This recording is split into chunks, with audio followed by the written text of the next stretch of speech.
सहना भवतु सहनौ भुनक्तु सह वीर्यं करवावहै तेजस्विनावधीतमस्तु मा विद्विषावहै। ॐ शान्ति शान्ति शान्तिः। ॐ पूर्णमदः पूर्णमिदं पूर्णात् पूर्णमुदच्यते पूर्णस्य पूर्णमादाय पूर्णमेवावशिष्यते। ॐ शान्ति शान्ति शान्तिः। श्रुतिस्मृतिपुराणानाम् आलयं करुणालयं नमामि भगवत्पादं शङ्करं लोकशङ्करं शङ्करं शङ्कराचार्यं केशवं बादरायणं सूत्रभाष्यकृतौ वन्दे भगवन्तौ पुनः पुनः। ईश्वरो गुरुरात्मेति मूर्तिभेदविभागिने व्योमवद्व्याप्तदेहाय दक्षिणामूर्ते। ॐ पार्थाय प्रतिबोधितां भगवता नारायणेन स्वयं व्यासेन ग्रथितां पुराणमुनिना मध्ये महाभारतम् अद्वैतामृतवर्षिणीं भगवतीम् अष्टादशाध्यायिनीम् अम्ब त्वामनुसन्दधामि भगवद्गीते भवद्वेषिणीम्। यं ब्रह्मा वरुणेन्द्ररुद्रमरुतः स्तुन्वन्ति दिव्यैस्तवैः वेदैः साङ्गपदक्रमोपनिषदैः गायन्ति यं सामगाः ध्यानावस्थिततद्गतेन मनसा पश्यन्ति यं योगिनः यस्मात् सुरासुरगणाः देवाय तस्मै नमः। ॐ नारायणः परो व्यक्तात् अण्डमव्यक्तसम्भवम् अण्डस्यान्तस्त्वमे लोकाः सप्तद्वीपा च मेदिनी।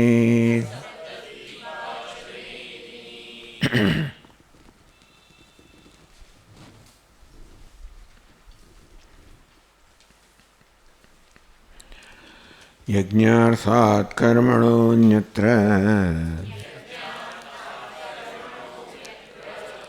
लोकोऽयं कर्मबन्धनः तदर्थं कर्म कौन्तेय मुक्तसङ्गः समाचर।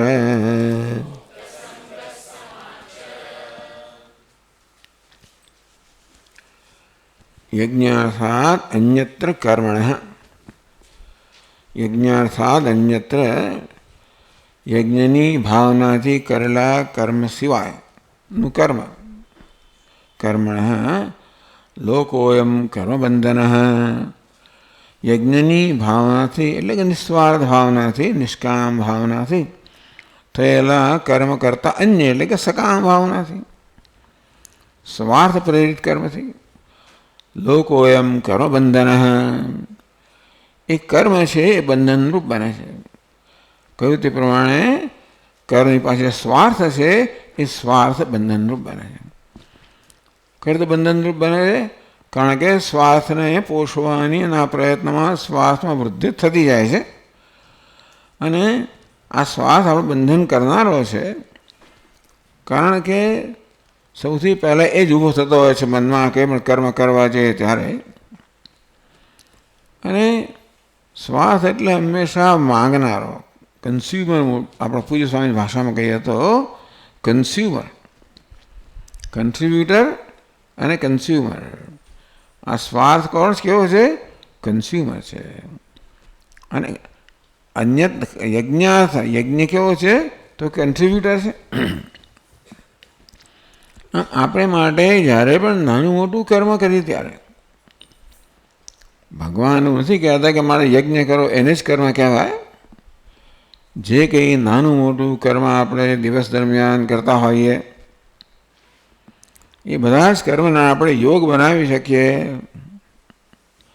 માત્ર આટલું યાદ રાખવાનું છે કે આજે કર્મ કરવા હું જઈ રહ્યો છું તે કર્મથી ઈશ્વર પ્રસન્ન થાવ. આ ભગવતી પ્રમાણે સામાન્ય રીતે આ સ્વાર્થ તો કે સૌથી પહેલાં પોતાનો હક સ્થાપિત કરવા માગતો હોય છે.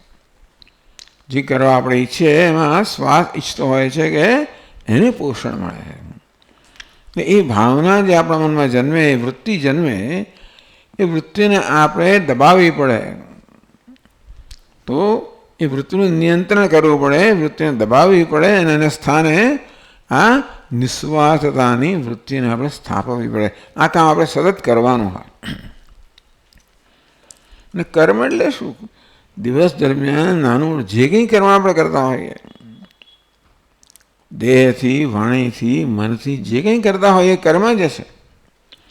અને ખાસ કરીને ઈરાદાપૂર્વક જે થતું હોય એને કર્મ કહેવાય. ઈરાદાપૂર્વક કહો, કર્તૃત્વની ભાવને થતું કહો એને કર્મ કહેવાય. હવે ઈરાદાપૂર્વક કરી દે આપણો એટલે આપણે સભાન છીએ. પહેલાં તો કંઈ પણ કરતી વખતે આપણે સભાન હોવા જોઈએ. આપણા મનમાં કયા પ્રકારની વૃત્તિ જે છે એ અત્યારે આપણે પ્રભાવિત કરવાનો પ્રયત્ન કરી રહી છે અને આપણે પ્રયત્નપૂર્વક આ નિષ્કામ ભાવના છે એને સ્થાપિત કરવી જોઈએ. આ પ્રક્રિયાનું નામ યોગ. સતત નિષ્કામ ભાવનાને મનમાં સ્થાપિત કરવી એને યોગ કહેવાય. કારણ કે એ આપણને છેવટે નિષ્કામતામાં પ્રતિષ્ઠિત કરશે. નિષ્કામ એટલે છેવટે ઈશ્વર.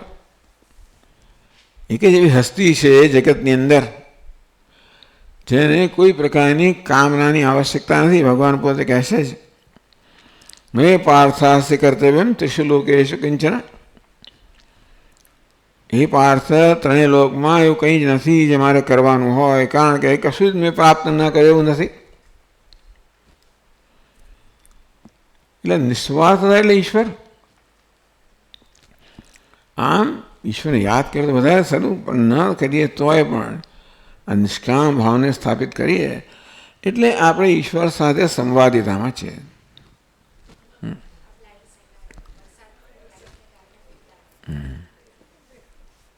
ચાલો.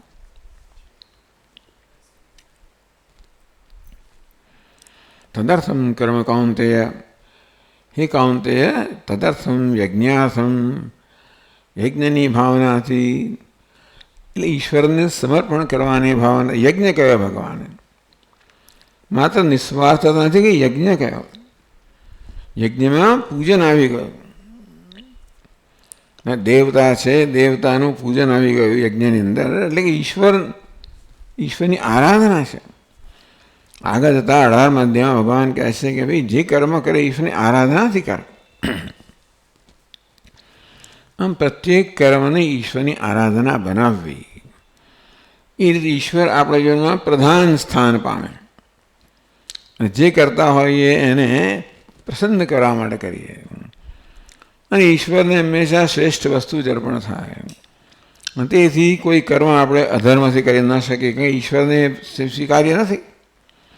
આપોઆપ જ જે કર્મ થાય એ ધર્મની ભાવના થાય, મૂલ્યોને અનુસરીને થાય, પરોપકારની ભાવનાથી થાય. ઈશ્વર જ્યાં જગત રૂપે પ્રગટ થયો છે, ભગવાન કહેશે જ પોતે જ, એમાં સર્વત્ર પરોપકાર પ્રવર્તમાન છે. માટે એ ભાવનાથી કર્મ થાય. તદર્થમ કર્મ કહો. આ મુક્ત થવાનો એક સુંદર ઉપાય ભગવાન બતાવે. સમય મુક્ત થવાનો છે આપણી સંકુચિતતા નથી. આપણો મૂળ સ્વભાવ તો વિશાળ છે. મહાનતમ વિભુમાત્માન મત્વા ધીરો ન શોચતી. મહાન છે, વિભુ છે, વ્યાપક છે. મત્વા એમાં આત્માને પોતાને જાણીને મનુષ્ય બધા શોકથી મુક્ત થઈ જાય. એના મુક્તિ એ માટે આ આપણને ઉપાય કહેવામાં આવ્યો કે આ પ્રકારે કર્મ એટલે જીવન જીવવું. આ રીતે જીવન જીવવું. તદર્થમ કર્મ કૌંતેય મુક્ત સંગ. અને એ પ્રકારે કર્મ કરે ત્યારે પણ એના ફળની કોઈ આસક્તિ ના રાખીશ. અર્થાત આ પ્રકારે કર્મ કરવાથી ફળ એટલે મને શું વ્યક્તિગત લાભ થાય. ફળની આસક્તિ એટલે વ્યક્તિગત લાભની ગણતરી. કર્મ કરીએ એટલે એનું શું પરિણામ આવે એ તો આપણે જાણવું જ પડે. એ તો એની ગણતરી કરવી જ પડે. કર્મ સારામાં સારી રીતે થાય એ પણ આપણે જોવું જોઈએ. એક ગુનો નથી કર્મ સારી રીતે કર્મથી લાભ થવો જોઈએ એ વસ્તુમાં ગુનો નથી. લાભની પ્રક્રિયાની અંદર કશાનો ભોગ ના અપાવવો જોઈએ. એટલે તદર્થમ કર્મ કૌંતેય તું ઈશ્વરને અર્પણ કરેલ ભાવથી કર્મ કર. મુક્ત સંગ એ કરવા દ્વારા પણ મુક્ત સંગ આ કર્મથી શું ફળ મળશે, મને શું વ્યક્તિગત લાભ મળશે એની ગણતરી કર્યા વગર સમાચર સમ્યક આચર સારી રીતે આચરણ કર.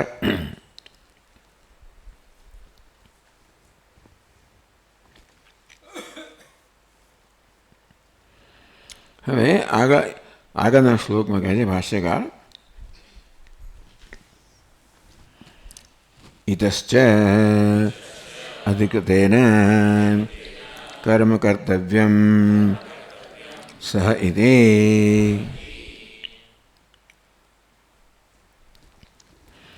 ઇતશ્ચ બીજું કારણ પણ છે. એક કારણ શું છે? યજ્ઞ અર્થાત તો તારે મુક્ત રહેવા માટે યજ્ઞની ભાવનાથી કર્મ કરવું જોઈએ. વળી કર્મ કરવા માટે બીજું પણ વિશેષ કારણ છે.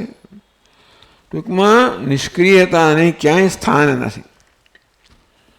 જગતમાં કશું પણ નિષ્ક્રિય નથી. જગતની બધી જ વસ્તુઓ સક્રિય છે. આ વસ્તુઓ ભલે આપણને આપણી રીતે સક્રિય ન લાગતી હોય, પ્રત્યેક પદાર્થ પોતા હોવા દ્વારા જ આ જગતને કંઈ ને કંઈ પ્રકારનો ફાળો આપી રહ્યો છે, ઉપકાર કરી રહ્યો છે. આવા જળ ચેતન જે કે પદાર્થો છે એ બધા જ પદાર્થો પોતાના હોવા દ્વારા અથવા જે કે એમને કાર્ય સોંપીએ દ્વારા જગત પર ઉપકાર કરતા હોય છે. એ પ્રકારે આપણે એ ચક્રમાં સંવાદમાં જોડાવવું જોઈએ.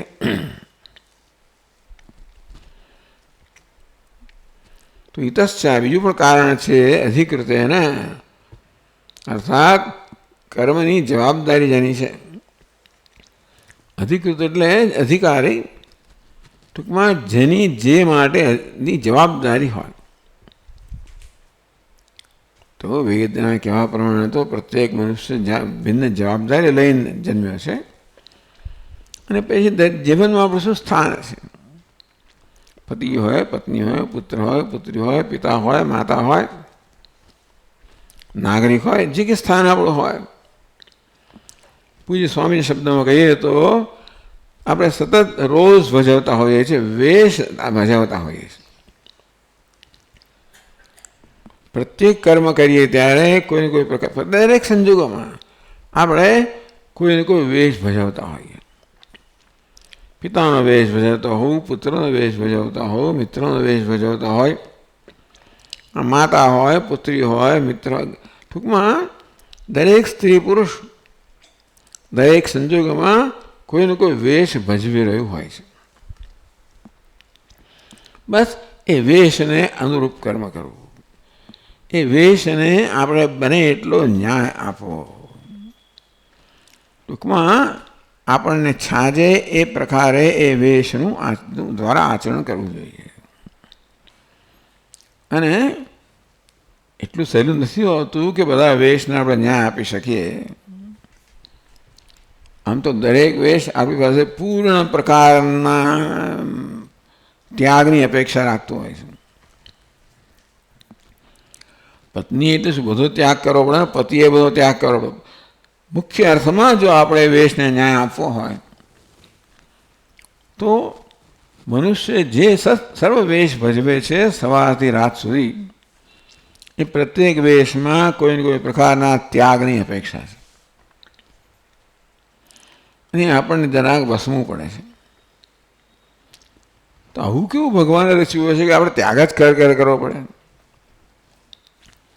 એ જે ત્યાગ છે એ વાસ્તવમાં આસક્તિનો જ ત્યાગ છે. એ ત્યાગ કરવાથી આપણે મુક્ત થતા હોઈએ છીએ. આપણે કંઈક ગુમાવતા આપણે એમ લાગે, આપણી મર્યાદિત સમજને કારણે આપણે એમ લાગે કે ત્યાગ કરવાથી ગુમાવું છું, હું શાનો કરું, હું શાનો આપું. સતત આ પ્રકારના પ્રશ્નો થતા હોય. આમ જ્યારે જોઈએ ત્યારે ખભા આમ થતા હોય, હું શેની કરું, હું આમ કામ વગેરે વગેરે. છોકરીઓ સામે વધારે આવું કરે, ખભા આવું શાળા વગેરે. પણ તમારી વાત એ છે કે હંમેશા આ પ્રકારે મન આવા જ પ્રશ્નો પૂછ્યા કરે કે આમાં મારું શું, મારે શા માટે કરવું. ભગવાન કહે છે આ તો મોટી તક છે. તને કશું કરવાનું આવે છે એ તક છે, તું ભાગી ના જઈશ. રોટલોનો સમય આવે તો ભાગી જ જાય, દેખાય જ નહીં. અમુક વખતે ભાઈ છોકરી ભાઈ બહેન દેખાય જ નહીં. બાપ બોલાવવાની એને ખબર છે કે આ વખતે બોલાવશો એટલે હાજર હોય જ નહીં, ક્યાં ક્યાં હોય. આમ કેટલો સમય આપણે કર્મને ટાળવામાં ગાળતા હોઈએ છીએ. પછી ઓફિસમાં હોય, ઘરમાં હોય, ક્યાંય પણ હોય, કોઈ કારણસર મોટે ભાગે, બધાને મોટે ભાગે મનુષ્ય કર્મને બોજ માનતો હોય છે. અને તેથી કેવી રીતે બોજથી મુક્ત રહેવું, એનું કર્મ ના કરવું તો પછી મારે બોજ ના સહન કરવો પડે. તેથી કર્મને બોજ માનવામાં આવતો નથી, કારણ કર્મને ટાળવાનો પ્રયત્ન થાય છે. ભગવાન કહે છે કર્મ તો તારી મુક્તિનું સાધન છે, તારી ઉન્નતિનું, એ અમે પછી આવશે, તારી ઉન્નતિનું સાધન છે. જે પ્રકારની ઉન્નતિ જોઈતી હોય, કર્મ એટલે કર્તવ્ય, ફરજ. જે પ્રકારની ઉન્નતિ જોઈતી હોય એ પ્રકારની ઉન્નતિ પામી શકે. તને ભૌતિક ઉન્નતિ જોઈતી એ પામી શકે કે પછી આધ્યાત્મિક ઉન્નતિ પણ પામી શકે.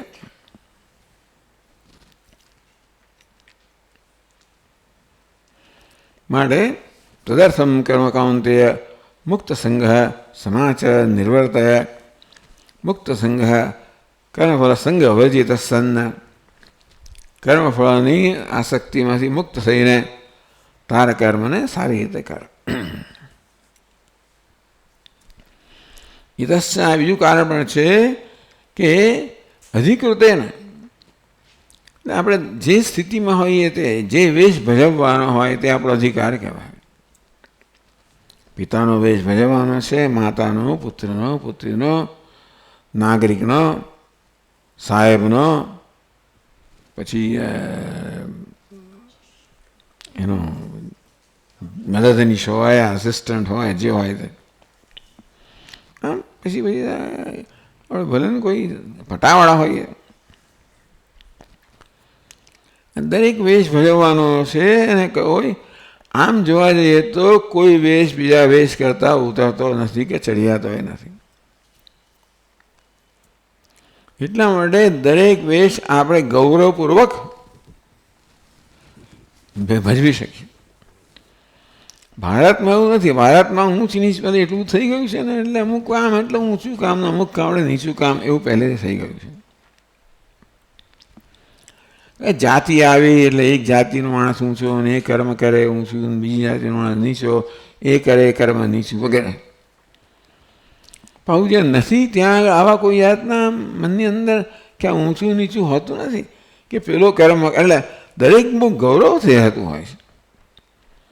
આપણે એમ કે અરે મારે હું તો કેવી છું, મારે આવું કરવું પડે છે, મારું આવી જાતનું પેલો કેટલો ઊંચો છે, એનો હોદ્દો કેવો છે વગેરે વગેરે. બહુ પશ્ચિમમાં નથી. દરેક જણ ગૌરવપૂર્વક કરે, ગૌરવપૂર્વક કરે, આનંદ લે. મને યાદ છે બહુ વર્ષો પહેલાં ટ્રેનિંગમાં હતા ત્યારે એક વર્કશોપમાં કેટલાક દિવસ ગાળવાના હતા. ત્યારે પેલો લેથ હોય ને, લેથ, અને પેલો જે કારીગર હતો ને એ બહુ કે જો કે છે હા તે વખતે હું તો ખાલી એ હતો ટ્રેની હતો. જો કે છે આ કંઈ ભજીયા તળવાના નથી મને કહે છે. એક વખતમાં આમ થઈ જાય જે આકાર આપવાનો હોય તે જ્યારે કામ કર્યું તેમ એવું ભજીયા તળવાના નથી. એટલે પોતે જે કરતો હતો એને ગૌરવ અનુભવતો હતો કે જે કર્મ કરું છું એ બહુ ઉત્તમ કર્મ છે. આમ દરેક કર્મ ઉત્તમ છે. તેથી દરેક કર્મનું આપણે ગૌરવ અનુભવીએ તો પછી આપણા મનમાં ઈર્ષ્યા ના જન્મે કે પેલો માથે ચડિયાતો છે અને હું ઉતરતો છું. આમ દરેક જણ આત્મગૌરવ અનુભવી શકે અને એ રીતે દરેક કર્મ કરે.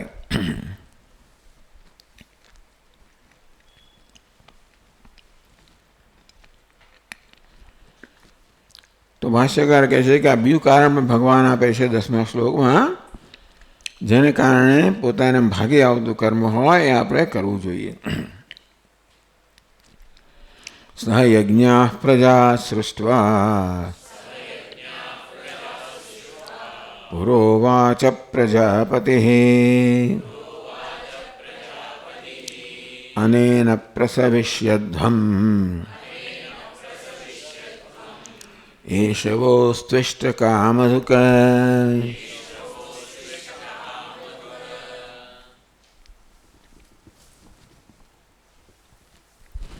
અર્થવાદ કહેવામાં આવે છે. આવી કથાના રૂપમાં આપણે કંઈ કહેવામાં આવે, કશી વસ્તુની પ્રશંસા કરવામાં આવે, એ દ્વારા આપણને વસ્તુનું મહત્વ સમજાવવામાં આવે અને આપણને કર્તવ્યમાં પ્રેરિત કરવામાં આવે. સીધે સીધે ના કે આમ કરો, પણ આપણને એ વસ્તુનું મહત્વ બતાવે, એની પ્રશંસા કરે, ત્યારે આપણે આ તમારે કરવું જોઈએ. એટલે ક્યાં તો કોઈ કે તું કર્મ કર તો મને મારે કરવું જોઈએ,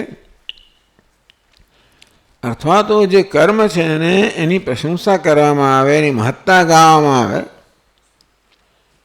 તો પણ એ કરવા માટે હું પ્રેરાવ કે આ તમારે કરવું છે, આ તો પ્રશંસનીય છે, મહત્વનું છે. આ વસ્તુનો અર્થવાદ કહેવામાં આવે. સીધે સીધું આપણને કશું કરવાનું ના કહેવામાં આવે, પરંતુ જે કરવાનું છે એની પ્રશંસા કરવામાં આવે. એ અર્થવાદ દ્વારા આપણને આડકતરી રીતે એ કર્મ કરવાનું કહેવામાં આવે છે, અથવા તો કર્મ કર્તવ્ય છે, કરવું જોઈએ એ પ્રકારે આપણને કહેવામાં આવે છે.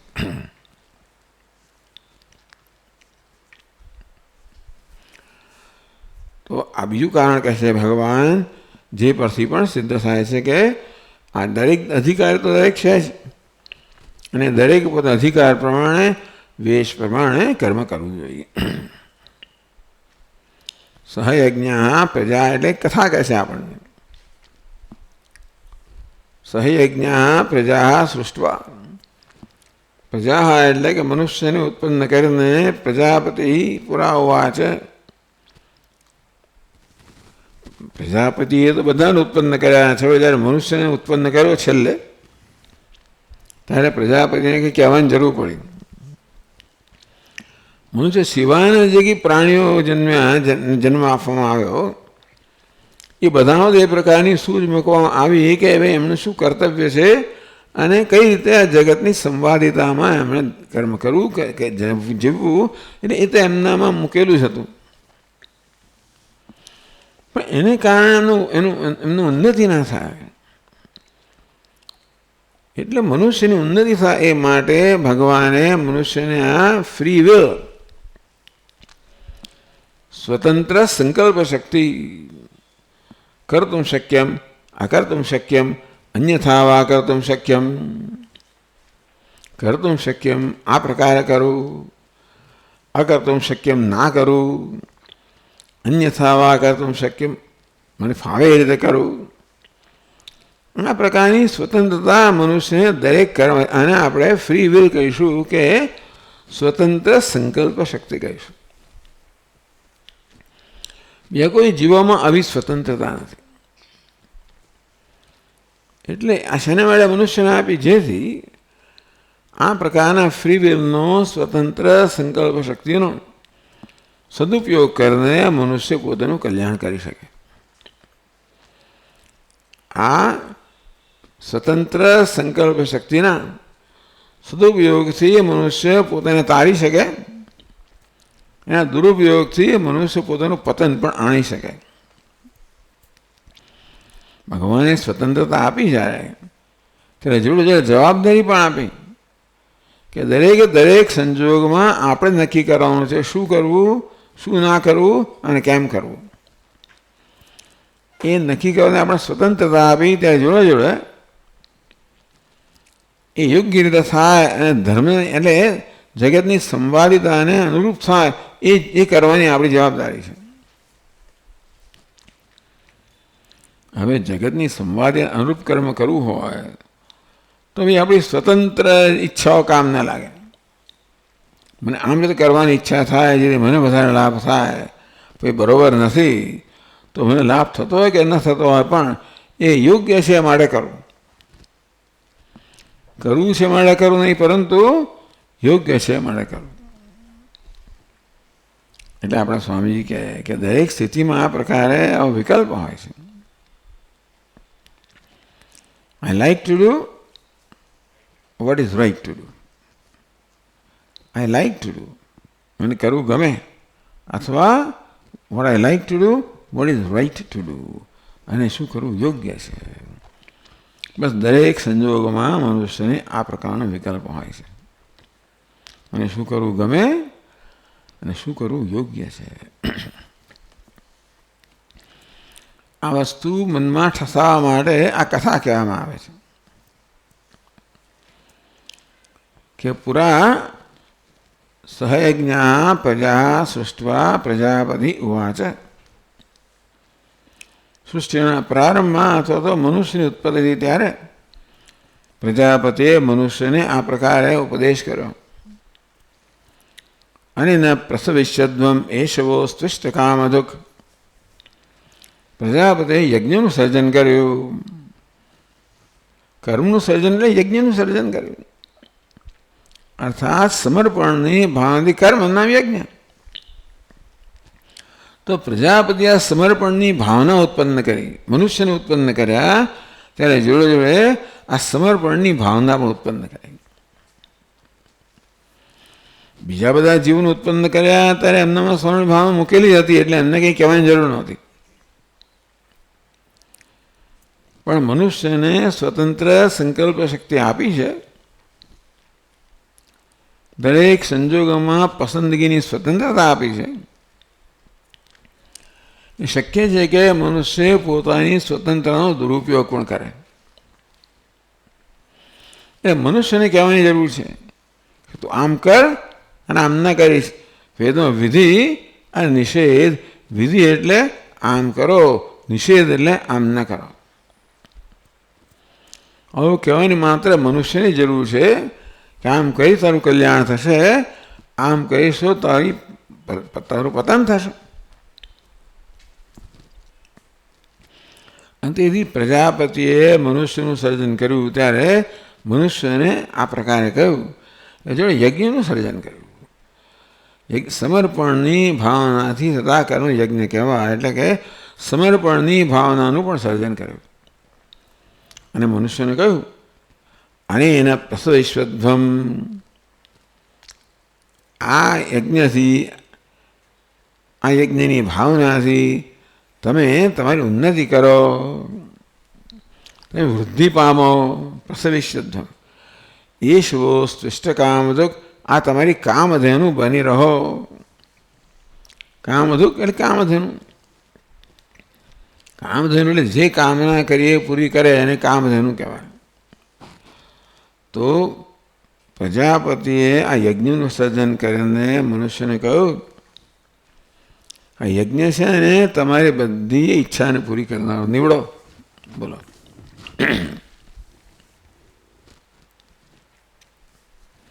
તો ભાષ્યકાર કહે છે સહયજ્ઞા યજ્ઞસહિતા પ્રજા ત્રયો વર્ણા તાઃ सृष्ट्वा उत्पाद्य पुरा पूर्वं सर्गादौ उवाच उक्तवान् प्रजापतिः प्रजानां स्रष्टा अनेन यज्ञेन प्रसविष्यध्वं प्रसवः वृद्धिः उत्पत्तिः तां कुरुध्वम् सह यज्ञाः આમ તો સહયજ્ઞ સ કહ્યું તો શાયદ પણ સહ કહ્યું સહયજ્ઞા યજ્ઞ સહિતા પ્રજા પ્રજા અર્થાત મનુષ્યો ત્રયો વર્ણા ત્રણ વર્ણના કહો મનુષ્યો કહો એમની જે ઉત્પત્તિ થવા માંડી એનો પ્રારંભ થયો ત્યારે જોડે જોડે પ્રજાપતિએ આ યજ્ઞ સહિત એમને ઉત્પન્ન કર્યા. મનુષ્યને ઉત્પન્ન કર્યા ત્યારે યજ્ઞને પણ ઉત્પન્ન કર્યો. યજ્ઞને સમર્પણની ભાવનાને પણ ઉત્પન્ન કરી. યજ્ઞ એટલે આ યજ્ઞનું કર્મ પણ કહી શકાય, પણ કોઈ પણ કર્મને જો ભગવદ્ ગીતાની દ્રષ્ટિએ કોઈ પણ કર્મને યજ્ઞ કહેવો હોય તો સમર્પણની ભાવના યજ્ઞ કહો. પ્રજા ત્રયો વર્ણા ત્રણેય વર્ણની પ્રજા એટલે મનુષ્ય સૃષ્ટિ એ લોકોને કર્મનો અધિકાર છે એટલા માટે ત્રયો વર્ણા કહ્યું. સૃષ્ટિ ઉત્પાદ્ય સર્જન કરીને ઉત્પન્ન કરીને પૂરા એટલે પૂર્વમ સર્ગાદો પહેલાં એટલે સૃષ્ટિના પ્રારંભમાં સર્ગાદો ઉવાચ ઉક્તવાન પ્રજાપતિ. તો આ પ્રકારે યજ્ઞ સહિત પ્રજાને ઉત્પન્ન કરી. મનુષ્યને ઉત્પન્ન કર્યા ત્યારે યજ્ઞને ઉત્પન્ન કરી અને પછી પ્રજાપતિએ મનુષ્યને કહ્યું. પ્રજાપતિ પ્રજાનામ સ્રષ્ટા, પ્રજાનું સર્જન કરનારનું નામ પ્રજાપતિ. અને એના યજ્ઞ યજ્ઞ શબ્દ વાપર્યો નથી. અને એટલે આના વડે આગળ જે કહેવામાં આવ્યું એમાં યજ્ઞનું જ વર્ણન થયું. યજ્ઞાથાત કર્ણોન્યત્ર લોકો એમ કર્મ બંધન તદર્થમ કર્મ કાઉન્તે. હે કાઉન્તે યજ્ઞાથમ યજ્ઞની ભાવનાથી કર્મ કર. એટલે પછી અહીંયા એની સંગતિ છે કે ચાલો ભાઈ તેથી અને એને એટલે યજ્ઞ આનાથી એટલે યજ્ઞથી પ્રસવિષ્યધ્વમ પ્રસવ વૃદ્ધિ ઉત્પત્તિ તામ કુરુધ્વમ. તમે ઉત્પત્તિ એટલે કે તમે ઉન્નતિ કરો, વૃદ્ધિ કરો. આ યજ્ઞથી તમે ઉન્નતિ કરો.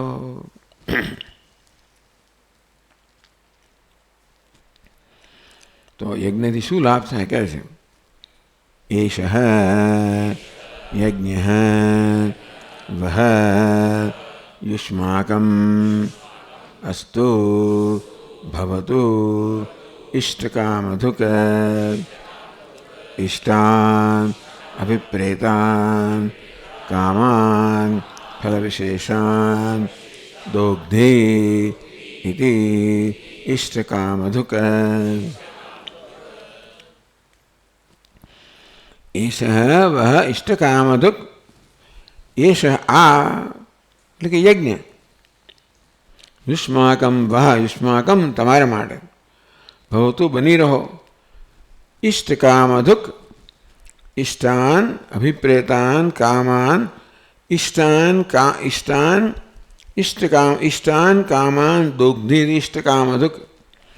ઇષ્ટકામનાઓને ઉત્પન્ન કરનાર.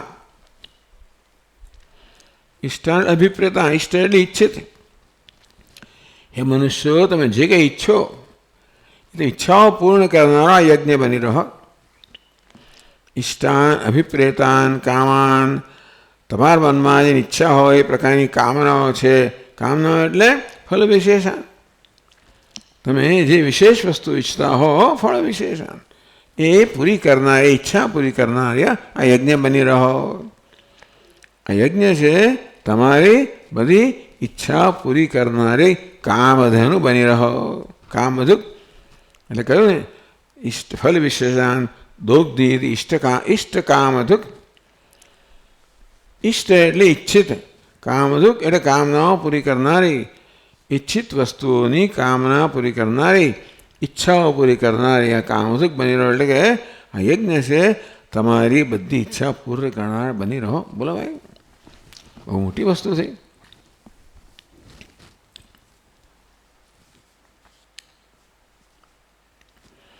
એટલે કારણ કે મનુષ્યમાં એક જ એવું છે જેનામાં કામના છે. કામના બીજા કોઈમાં છે નહીં. સ્વામીજી કે ભાઈ કોઈ બફેલો એમ ના કે ફિમેલ બફેલોને કે honey shall we go for dinner tonight, એવી વાત કરે. આપણે રાત્રે ભાઈ ડિનર માટે જઈશું, એવું પશુઓમાં એવી ઈચ્છાઓ જન્મે નહીં. એમનામાં કોઈ એવા કંઈક મિષ્ટાન ખાવાની, ફરસાણ, જે ઘાસ ફાસ ખાતે એમને મારે નક્કી કરવું એ ખાય બિચારો, અને બસ એ સંતુષ્ટ છે. માણસમાં અસંતોષ મૂક્યો છે ભગવાન. મનુષ્યમાં આત્મસંતોષ, પોતાના વિષયનો જ અસંતોષ મૂક્યો છે. એ અસંતોષનો જ સદુપયોગ થાય તો અસંતોષ એનું ઉન્નતિ કરનારું કા સાધન બને, પણ એનો સદુપયોગ ન થાય તો અસંતોષ એની અવનતિનું એટલે પતનનું પણ કારણ બને. એટલે આ કઈ જગ્યાએ ઉભો મનુષ્ય ઉભ્યો છે? આ ત્રિભેટા પર કહેવાય. હા, ત્રિભેટા આમ પણ જાય ને આમ પણ જઈ શકે, ઉપર પણ જાય, નીચે પણ જાય. જે પ્રકારે પોતાને મળતી તક, પ્રત્યેક ક્ષણે આપણને તક મળી રહી છે, એ તકનો સદુપયોગ કરવામાં આવે તો પ્રત્યેક ક્ષણ આપણી ઉન્નતિનું કારણ બને, ને પ્રત્યેક ક્ષણ આપણી અવનતિનું પણ કારણ બને.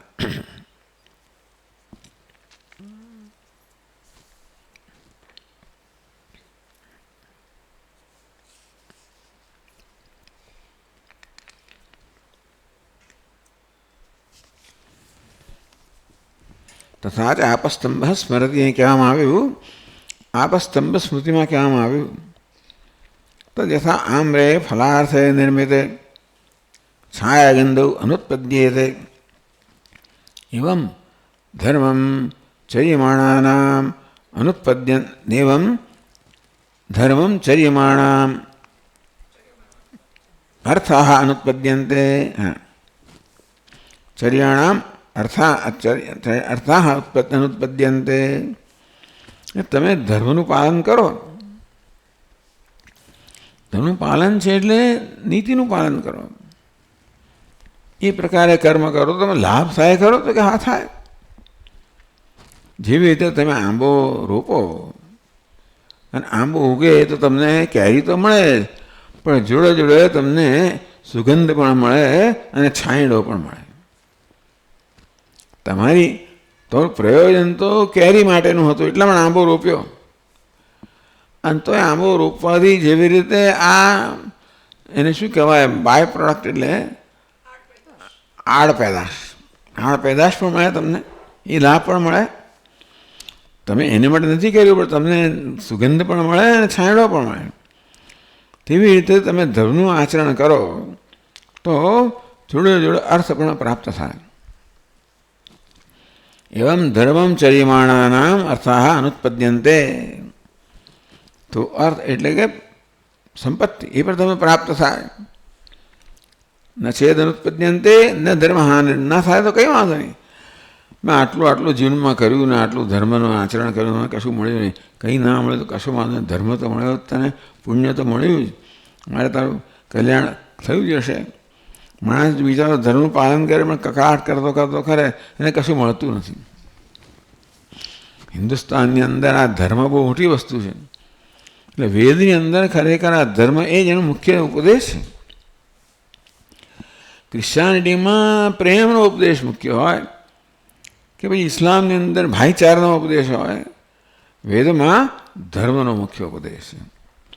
જીવનની ઉન્નતિ કરવા માટે કલ્યાણકારણ ધર્મ છે. આ ધર્મ બહુ અઘરી વસ્તુ છે. ધર્મના પાલનમાં હંમેશા કોઈને કોઈ પ્રકારનો આપણે ત્યાગ કરવો પડતો હોય છે. કંઈક ત્યાગ કર્યા વગર ફરજ બજાવી શકાય છે. ધર્મ એટલે ફરજ. કશી ફરજ બજાવી હોય તો ફરજ ક્યારે બજાવી શકીએ? બીજાની અનુકૂળતાને મહત્ત્વ આપીએ અને આપણે અનુકૂળતાને જતી કરવા તૈયાર હોઈએ ત્યારે થાય. દર વખતે જતી કરવી જ પડે એવો નિયમ નથી, પણ છતાં આપણી અનુકૂળતાને જતી કરવાની તૈયારી હોવી જોઈએ.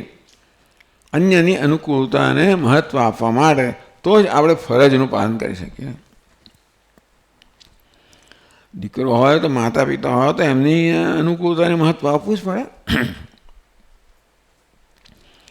પિતા હોય તો સંતાનોને, દરેકે જણાએ અન્યની અનુકૂળતાને મહત્ત્વ આપવું પડે તો જ પોતાનું કર્તવ્ય ફરજ બજાવી શકાય.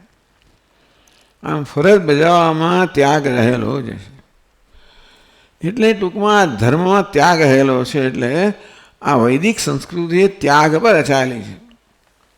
ત્યાગ એ નહીં કે અમૃતત્વમાં શું.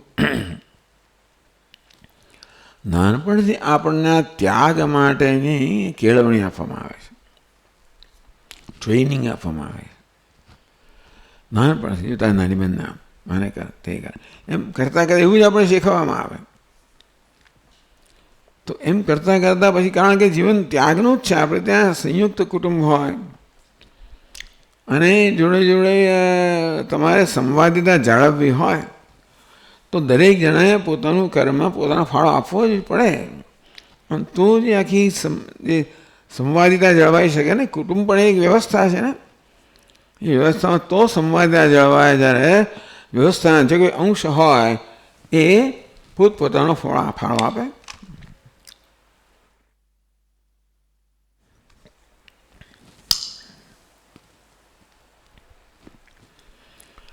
આ પ્રકારે વૈદિક સંસ્કૃતિમાં ત્યાગનું મહત્વ વધારે છે.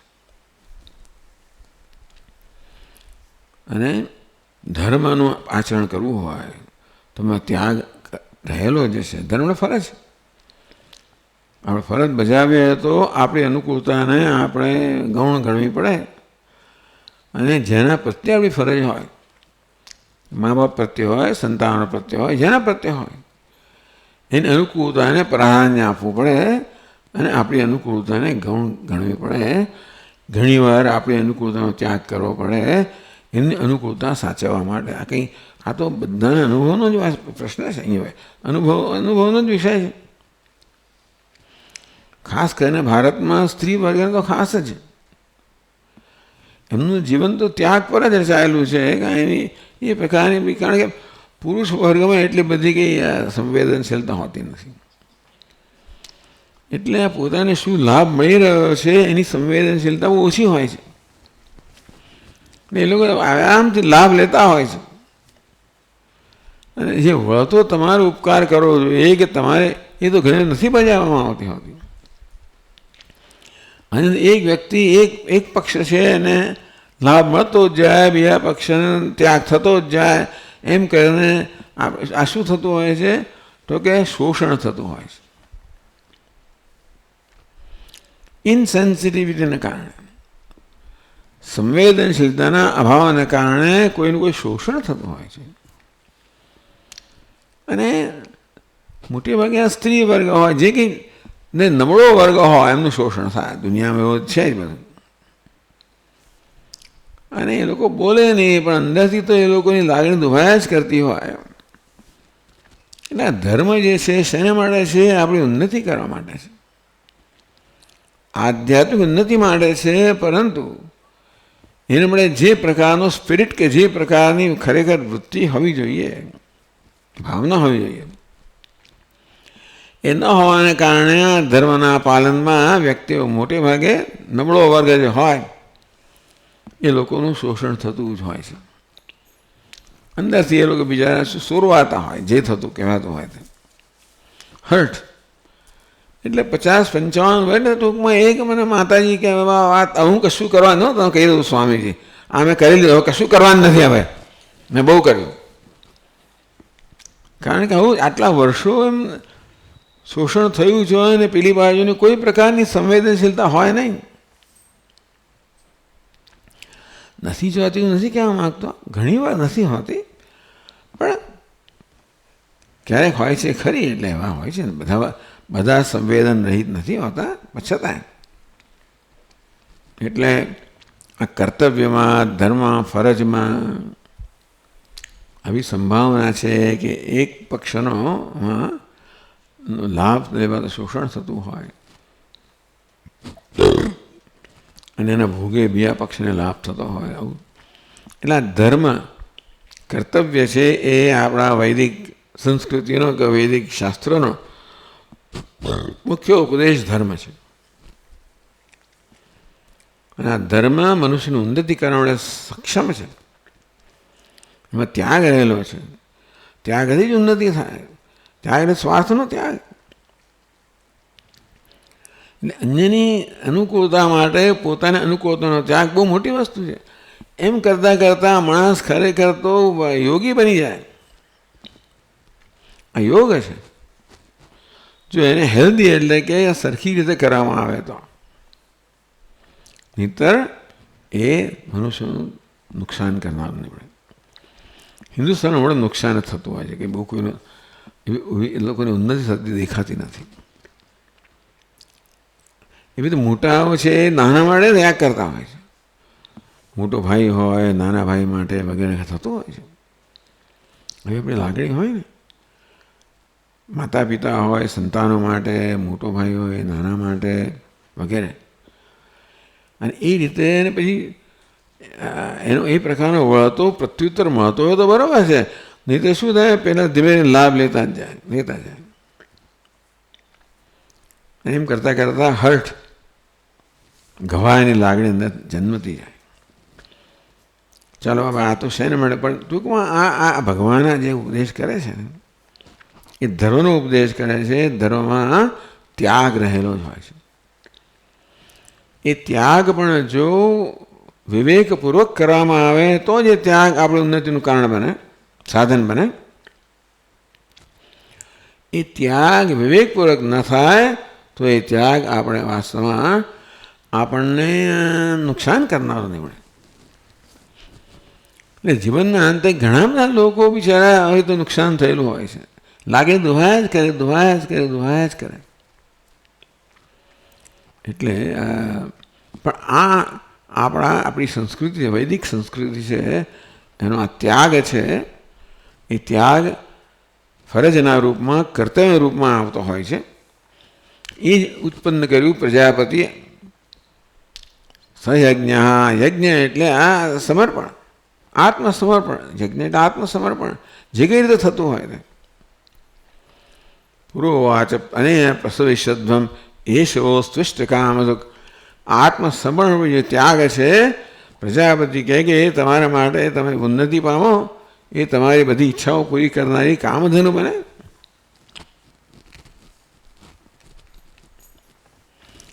ઇષ્ટાન અભિપ્રેતાન કામાન ફલવિશેષાન દુગ્ધીતિ ઇષ્ટકામધુક.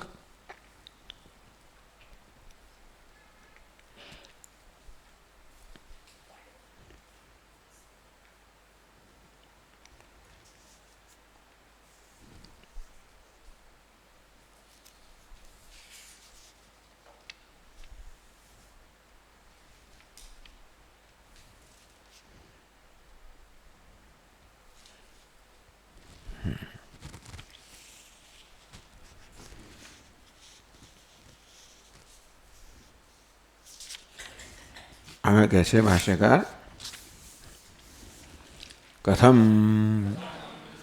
કઈ રીતે આપણી ઈચ્છાઓ પૂરી કરનારી કામધેનુ બને આ યજ્ઞ. તો પછીના શ્લોકમાં કહે છે, દેવાન ભાવયતા નૈન તે દેવા ભાવયંતુ વઃ પરસ્પરમ ભાવયંતઃ શ્રેયઃ પરમવાપ્સ્યથ.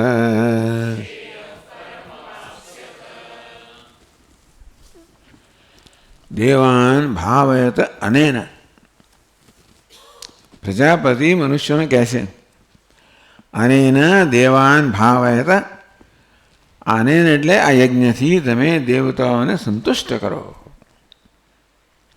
તે દેવા ભાવયંતુ વઃ. અને એને વળતા દેવતાઓ તમને સંતુષ્ટ કરે. પરસ્પરમ ભાવયંત. એક બાજુ આપણે છીએ, બીજા દેવતાઓ છે. પરસ્પરમ ભાવયંત. આમ પરસ્પર સંતુષ્ટ કરતા કરતા શ્રેય પરમ અવાપ્સ્ય. પરમ શ્રેય પ્રાપ્ત કરો. સ્વર્ગ જોઈએ એ પ્રાપ્ત કરો. અરે મોક્ષ જોઈએ તો પણ જ્ઞાન દ્વારા એ પણ પ્રાપ્ત કરો. આ યજ્ઞની ભાવના છે, આત્મસમર્પણની ભાવના છે, એ મનુષ્યને મોક્ષ સુધી લઈ જનારી છે. અને મોક્ષની સમજ ના હોય તો ચાલો તમે ભૌતિક સિદ્ધિઓ પણ આવે, એટલે ભૌતિક સુખ પણ આપે, અને વિવેક હોય તો તમને મોક્ષનું સુખ પણ આપે.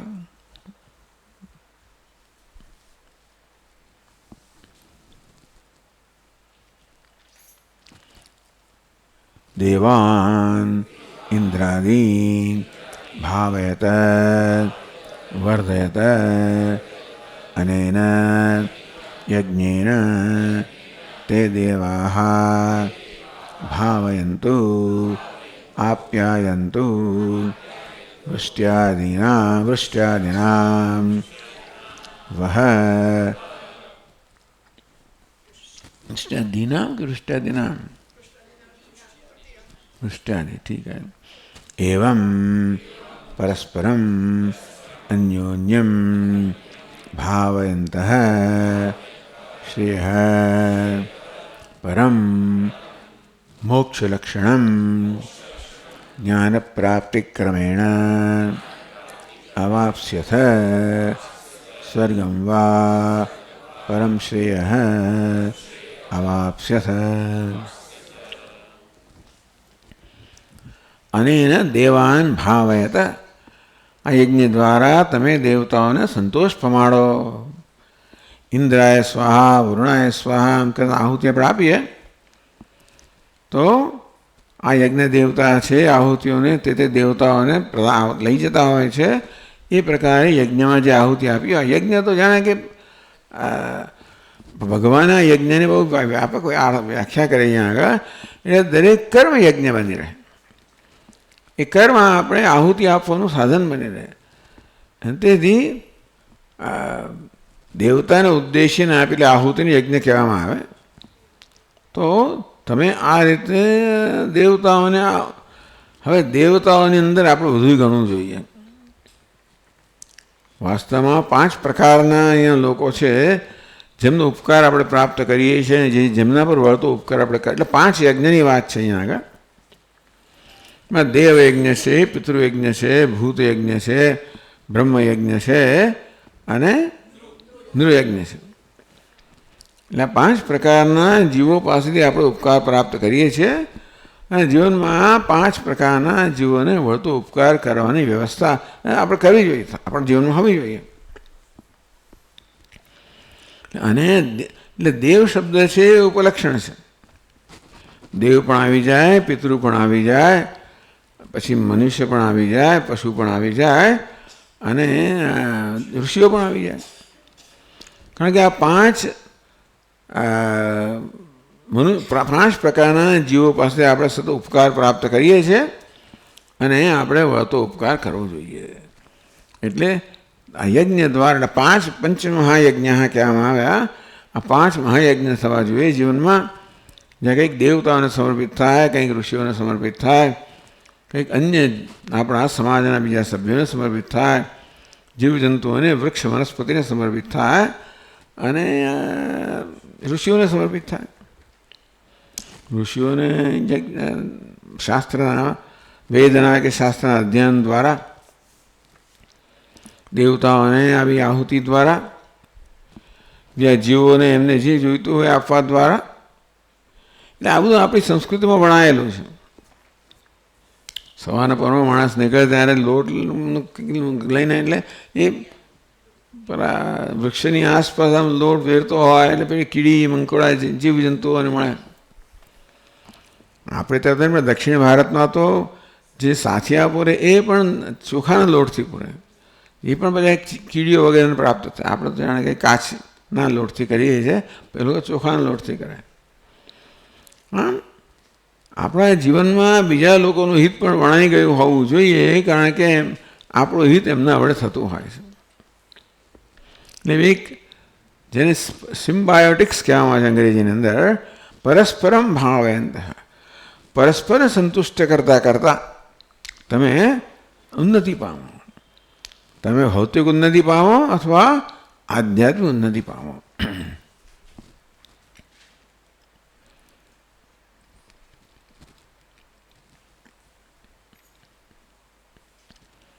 एवं परस्परम अन्योन्यम भावयतः श्रेयः परम वाचिक मोक्ष लक्षणम ज्ञान प्राप्ति क्रमेण अवाप्स्यथ स्वर्गम वा परम श्रेयः अवाप्स्यथ। આમ અન્યોને સંતુષ્ટ કરતા કરતા કોઈ સ્વાર્થથી એટલે પાછળ ભગવાન કહે છે પણ હવે તો એકલ વેળા હોય એવી વસ્તુનું સ્થાન નથી જીવનમાં. તમારું એટલે એક સમજ હોવી જ જોઈએ કે આપણે એક મોટી વ્યવસ્થાના એક ભાગ છીએ અને વ્યવસ્થાઓની છતાં આપણે એનો ઉપકાર પ્રાપ્ત કરી રહ્યા છે, એનો સહકાર પ્રાપ્ત કરી રહ્યા છે. પણ આપણી ફરજ છે કે વ્યવસ્થાના જે કંઈ બધા અંશ હોય એ ઘટકો હોય એ બધાને આપણે પણ જોડે જોડે આપણે પણ અર્પણ કરવું જોઈએ. એટલે એક વૈશ્વિક આપણને દૃષ્ટિ આપવામાં આવે છે. એ આ બધી ભગવદ્ ગીતાની વૈદિક સંસ્કૃતિની બધી વિશેષતાઓ છે. એટલે જ કહે છે કેવી રીતે આ ભારતીય સંસ્કૃતિની અંદર માણસ જીવે, કેવી રીતે તો આ પર્યાવરણ છે, પર્યાવરણની સંવાદિતામાં જીવે. પેલા પશ્ચિમની જેમ આપણે વસ્તુઓનો બધો લાભ લઈએ, કુદરતમાંથી બધું ખેંચી કાઢ્યું હોય, બધા જે કંઈ મળે એમાંથી કેવી રીતે શોષણ કરવું, આ સમજ ન હોવાના કારણે એમણે શોષણ જ કર્યા કર્યું. એમ કરીને એમણે ખૂબ બધું ભૌતિક ઉન્નતિ કરી ખરી, પણ એને કારણે છેવટે પછી તમારે એનો કોપ સહન કરવો જ પડે, એક અથવા બીજી રીતે. યુદ્ધ થાય ના થાય જે થતું ભગવાન જાણે શું કારણ હશે, પરંતુ ઘણું બધું દુઃખ સહન કરવું પડે. તમે દુઃખ આપો ત્યારે આપણે છટકી ના શકીએ.